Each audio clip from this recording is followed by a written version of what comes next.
మన దేహం అనేటువంటి, మన హృదయం అనేటువంటి గ్లాసులో నిండుగా దేవుడు ఉండాలి, దైవవాక్యం ఉండాలి, దైవ సన్నిధి ఉండాలి, దైవ ప్రసన్నత ఉండాలి. అలా కాకుండా ఖాళీ ఉందనుకో, ఆ ఖాళీలోకి వాడు జొరబడతాడు. అది గొడవ. ఏమన్నా అర్థమైందా ఎలారా?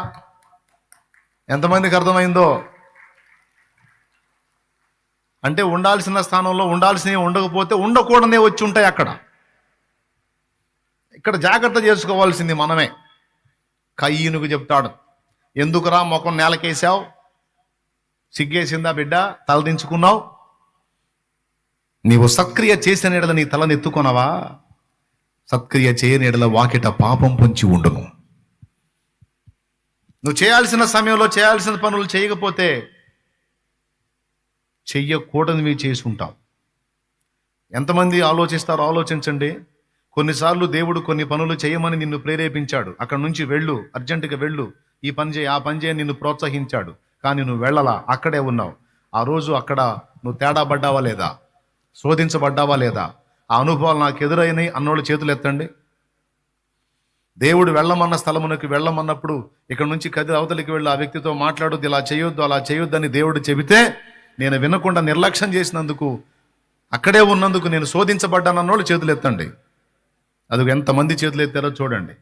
మీకైనా నాకైనా ఎవరికి తప్పదు. లేఖనం నిరర్ధకం కాదు.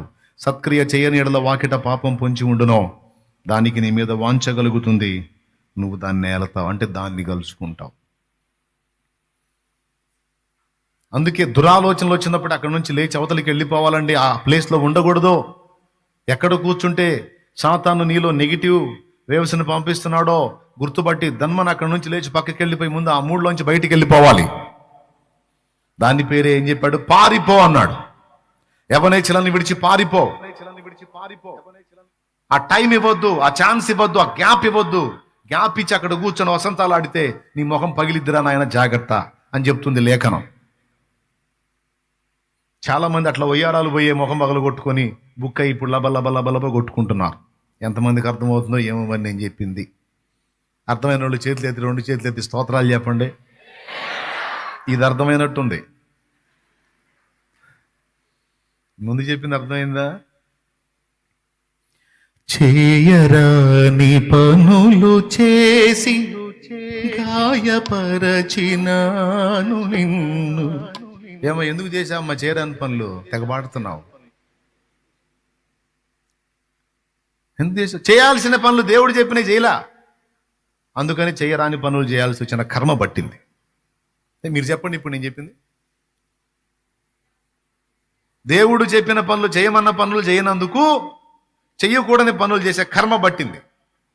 ఒకవేళ దేవుడు చెప్పిన పనులు చెప్పినట్టుగా నువ్వు సకాలంలో చేసినట్టయితే ఈ కర్మ పట్టేది కాదు. ఇట్లాంటి పనులన్నీ చేసేదాన్ని, ఇట్లాంటి పాట ఒకటి ఎత్తుకొని పాడేది. సరిపోయిందా?